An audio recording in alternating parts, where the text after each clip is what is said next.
Hello, I'm Julie Lerman. Welcome back to Entity Framework Core Fundamentals. Now that you've learned how to query, insert, update, and delete simple objects, it's time to discover how to do the same with data that's across relationships. We'll start with the existing one-to-many relationship in our model between author and books. And you might recall inserting some books in the very first demo at the start of this course. Now we'll add some more of our author's books to the database. And with some books in there, you'll be able to learn about querying related data by including it in queries for the parent data or after the parent data is already in memory. Then you'll see how you can navigate through those relationships when you're building your queries to do things like filtering and sorting. Then we'll start working on modifying relationships, whether you're editing or deleting the related data. And it's definitely easier to make those changes when EF Core is tracking your objects, but it's also really important to understand how to let EF Core know what to do when persisting relationships that it hasn't been tracking. So you'll get some insight into that too, which we'll dig into more deeply when we get to building a web app later in this course. There are so many variations on cause and effect with how the change tracker handles related data.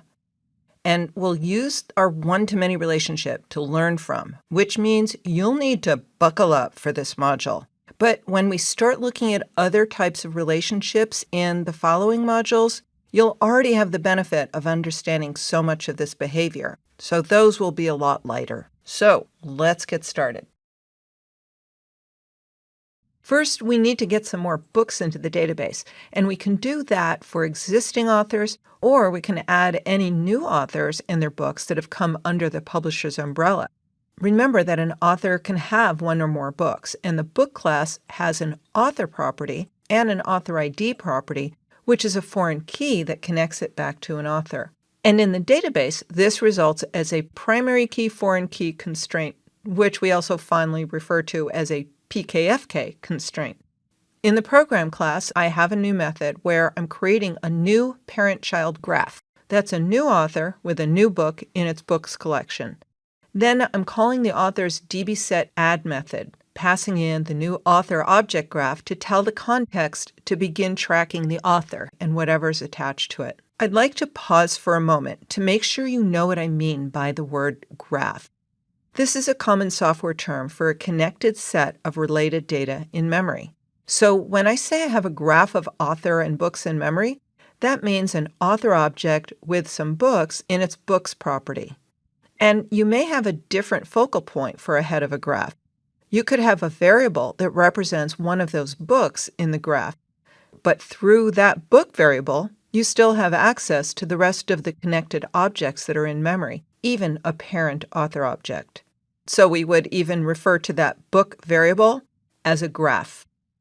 When I add the author object with the add method, because the author has a book connected, the context will be aware of the book as well. And the context will mark everything in the graph as added.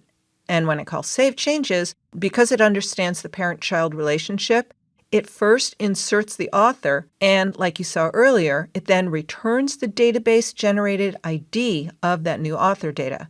Then EF Core takes that ID, which in our case is 7, and uses it to compose the SQL insert for the book. So it's pushing that parameter value of 7 into the book's author ID column.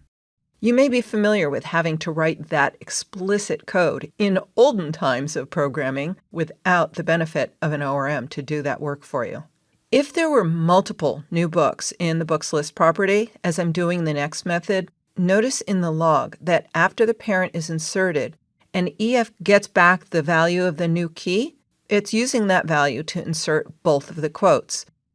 But what if you want to add a related object to a pre-existing object? In other words, a new book for an author that's already had other books published. Well, there are a few ways to do that, and I prepared you for this when we were modeling the author-books relationship earlier in this course. We'll start by adding a child to the child collection of an existing object that's already being tracked. Here's a method where I'm retrieving an author from the database, and then I'm adding a new book to the author's books property. What's important here is that the context is still tracking the author, so it knows that I added the new book. And just to be clear, it doesn't know it at the moment that I add it. It recognizes it when internally the detect changes method is called, which will happen as part of the save changes command, as we saw earlier in the course. And when I call save changes, you can see in the log the parameters to the new book's insert command includes the author ID. In code, I never set that foreign key value. The change tracker figured that out because it was tracking the author. And notice that I never called add on the DB context or one of the DB sets. The context was already aware of the author, and I just pushed that book into its collection and called save changes.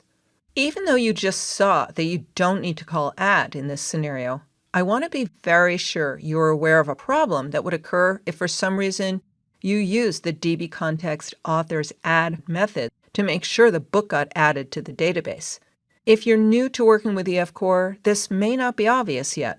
By passing the author into the author's dbset add method, the author is going to get marked as added, even objects that already have a primary key field, even objects that were already being tracked and were just retrieved from the database. So when you call save changes in that scenario, EF-Core will construct insert statements for all the objects, and the ones that already have their key values in the database will have those values in the insert command, and the database will be very unhappy because by default, you're not allowed to insert identity values. And even if you were, it would be a duplicate and would break the primary key constraint. So it's really important to understand these behaviors rather than following your gut and letting IntelliSense or GitHub Copilot do all of your important coding for you. Because I have an author reference in my book class, there's another way I could add a new book for an existing author. This still means that I have to have the author object in memory. So first, I'm creating a new book. Then in a single line of code, I'm setting its author property to the result of the find method for that author. And this is representing a scenario where I am 100% sure that I'm not going to get null back from the find. Then I'm adding this book to the book's DB set. Now I've run this with a breakpoint to stop just before I call save changes. Let's take a look at the debug view. Remember, we've got some really great tools for helping us debug or just learn how things are working. The book is added and it's got the foreign key set, but the author is unchanged. So that's interesting. When I added the author and book graph to the author's DB set, EF-Core explicitly changed author to added. But when I'm adding the same kind of graph, an existing author and a new book, using the book's DB set, it didn't override the state of the author. So again, don't make assumptions about how the behavior is going to be. The EF-Core team has designed it to follow what they understand to be the most common needs. Now I'll call save changes, and like before, EF-Core pulled the author ID from the author object and set it into the book's author ID foreign key property. And it didn't try to add the author this time. Here's another way, and it's my favorite. If I already know the key value of the author, but the object is not yet in memory, it seems kind of silly to me to query the database for the author using the ID when I can just set the author ID property of this new book to that key value that I already know.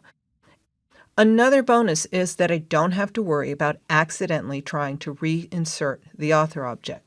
Sometimes developers don't want to have foreign key properties in their dependent classes. They're worried that it makes their classes dirty because the foreign key property is an expression of something needed for the database. But as you can see, foreign key properties make life a lot easier. And I'm constantly encouraging my clients and anyone else who will listen to me to take advantage of those foreign keys. Be aware that some of this behavior will be different when you're in disconnected scenarios like web apps, and we'll look more closely at that later in the course.